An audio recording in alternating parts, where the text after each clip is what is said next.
জীৱনত চলা বহুত ভাল বেয়া দিন দেখিলোঁ, কিন্তু আজিলৈকে মই এটা কথা কেতিয়াও মনত ভাবাও নাছিলোঁ যে জুবিন দাৰ দৰে এজন ব্যক্তিৰ কাৰণে প্ৰতিবাদ কৰিব লাগিব।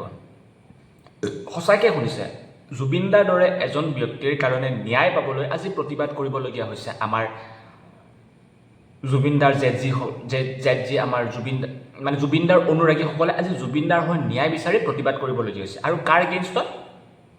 চৰকাৰখনৰ এগেইনষ্টত। আৰু যোনসকল লোকে বৰ্তমান ন্যায় বিচাৰি প্ৰতিবাদ কৰিছে তেওঁলোকৰ অৱস্থা বৰ্তমান এয়া হৈ আছে।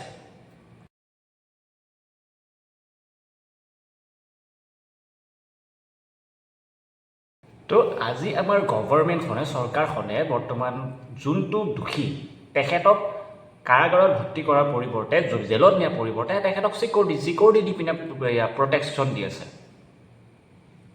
আৰু ইয়াৰ পিছতো আপুনি ভাবিছে যে চৰকাৰখনে আমাক ন্যায় দিব, জুবিন দাৰ হৈ যোনসকল দোষী বা যোনসকলে এই কাণ্ডটো কৰিছে তেওঁলোকক শাস্তি দি আমাৰ জুবিন দাক ন্যায় দিব। ঘটিটো এইটো অসম্ভৱ কথা, এইটো কেতিয়াও নহয়। কাৰণ প্ৰথম কথাটো হৈছে কেইদিনমান পিছত পূজা আহি আছে, চবেই পূজাত মগ্ন হৈ যাব। এইবিলাক জুবিন দা ক'ত থাকিব, কোনোবাই ক'ৰবাত যাব, ক'ৰবাত যাব, পাহৰি যাব দুদিনমান পিছতে। গতিকে হৈ গ'ল আৰু ন্যায় ক'ত গ'ল?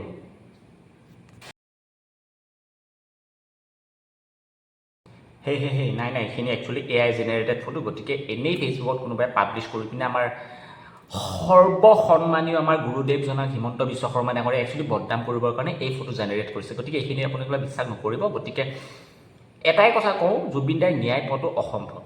প্ৰথম কথা, আপোনালোকে যদি প্ৰতিবাদ কৰিবলৈ ওলাই পুলিচৰ টাঙোন খাই ঘৰলৈ ঘূৰি আহিব লাগিব। সুস্থ মানুহ যাব, নেগুৰা কৰি ঘৰলৈ পঠিয়াব।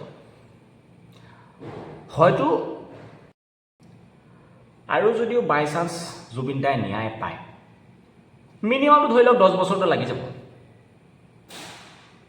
সেইটোৱে কথা আৰু।